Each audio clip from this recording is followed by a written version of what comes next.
Hey guys, so today I am going to be sharing with you a story of part of my journey with one of my children.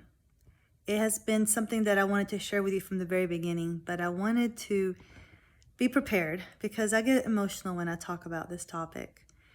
So, my number two, as I call him, he came into this world, oh, beautiful baby, but boy, the delivery was something else. I remember that the doctors had talked me into getting an epidural, and so I did. And unfortunately, it only took on half of my body. So half my body was numb, and they tried to, turn me over and do all kinds of things. Well, eventually, I went from having no pain to I'm now in transition and have the most excruciating pain you have during delivery. At the time, I worked at that hospital, and my coworkers came and they said they could hear me screaming down the hallway. And I was like, oh boy. So I remember I sprained my wrists hanging onto the guardrails. So that's how intense the delivery was. I do remember he coughed up a little blood later, and I buzzed the nurses and they said, oh, that's normal. All that to say, that's a kind of delivery I had. And usually doctors will ask you, what kind of delivery did you have with your child? Anyway, fast forward a little bit, and I noticed that he started to have some delays. He did have delays in speech, so we did have to do some speech therapy with him. He had social delays, so he didn't know how to communicate very well and get along with other kids. So that was a really big challenge. Another challenge for me was his pain tolerance. Boy, did he have a high pain tolerance. And so the spanking didn't quite work with him. I think I could blister my hand way long before it would even affect his butt. So definitely discipline was something. I'll fast forward a little bit and go towards the preschool years. And preschool years were something else. They were very challenging. And it was hard to find a good preschool for him. And when I thought I had found the right one, when we got to the point where he was, I believe, 3 years old and he was supposed to go to, preschool 4, they found ways to basically make it to where he didn't stay there.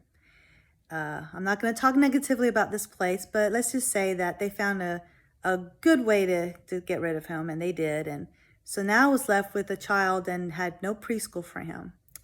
I looked at other preschools, and I remember just leaving in tears because they didn't have room for him. And at one of them, I remember them saying, well, we have volunteers here and we can't really, take on children with exceptionalities like yours. And so here I was with this child, beautiful child who I adored and loved, and I just didn't know what to do with him.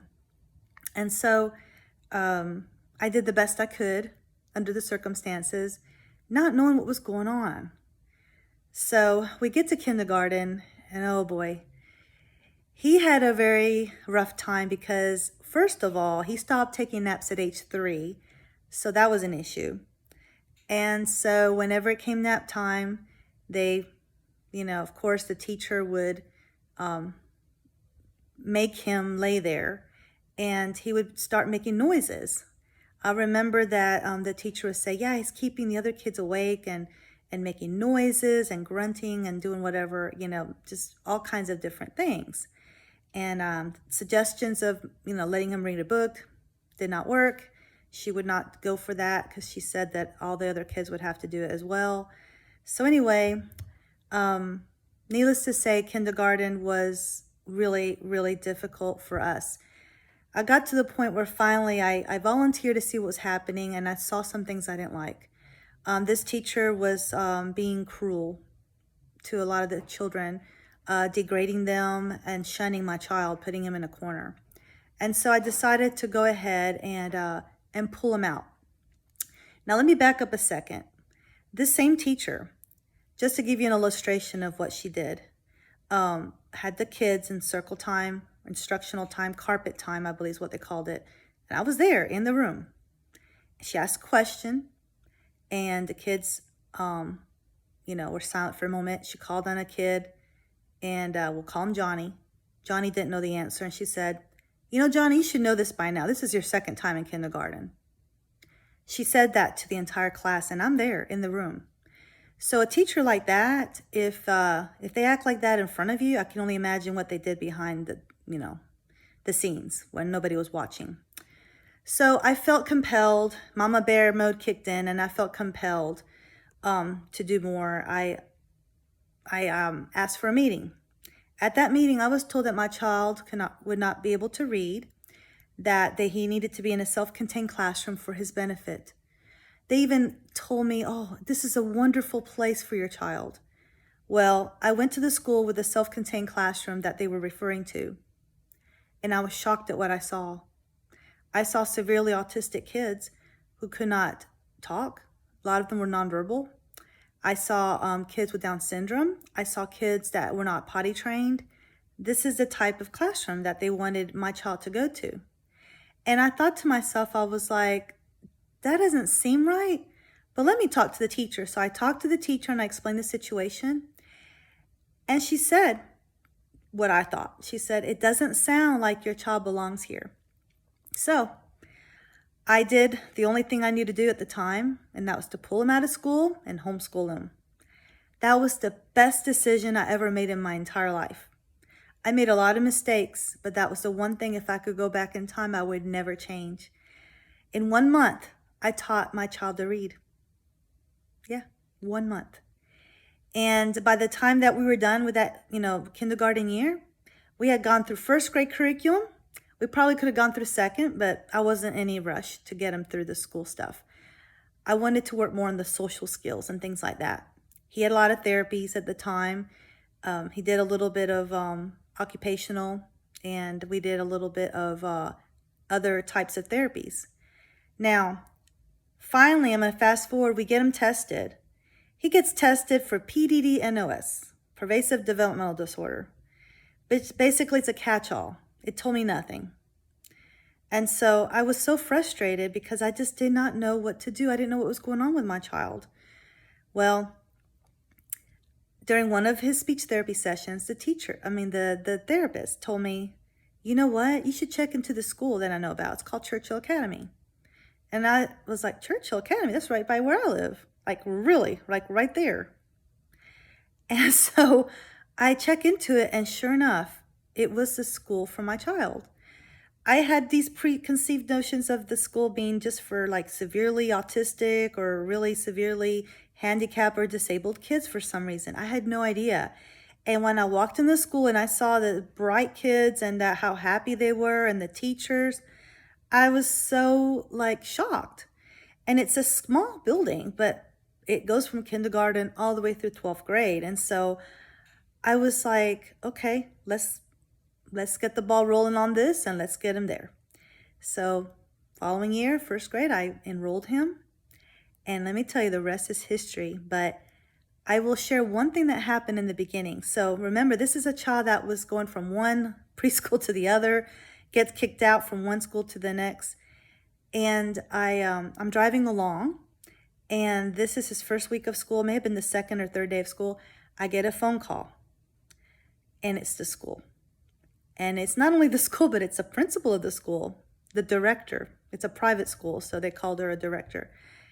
And she told me, she said, we're having a rough time with him today, but I wanted to reassure you and let you know that everything's going to be okay, and that we have got a lot of tricks up our sleeve and a lot of tools in our tool belt. I was like overwhelmed. As soon as I hung up the phone, I pulled over and I cried. I sobbed because I was so happy. I knew that I had found home. This was my village. And as they say, it takes a village to raise a child, and it's so true. And so I had found it. I had found my village. And I'm so thankful for all the support that I've received over the years. Well, my number 2 stayed in that school all the way through high school and graduated a year early, age 17. His birthday was, missed a cutoff, so he had to start kindergarten a year later. And so he advanced so fast that he actually skipped a grade and ended up graduating really on time. But and this same kid who I was told would not read, completed pre-cal. He did exceptional in all of his classes. He has a driver's license. He got his driver's license, has a job. This same kid that I was told had to be in a self-contained classroom. It's unbelievable. You are the parent. You know your child, and you know what they are capable of.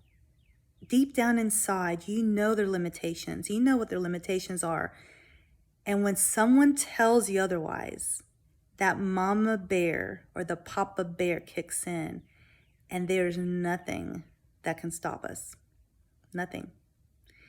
So I wanted to share that story with you because later on, also we found out that he had Tourette's. That's why he was making those sounds. He made clicking sounds. He did grunting sounds. Those were some of the things that we saw once we got the diagnosis. And we got a medication for it, and he got through it. I'm telling you, it was an amazing journey for me, eye-opening. And do not accept what others tell you. Do not accept it. Because no matter what limitations your child has, there are ways to overcome those limitations. There are ways that we can help our children to grow and to be the best person that they were meant to be. So I hope that you've learned a little from my journey.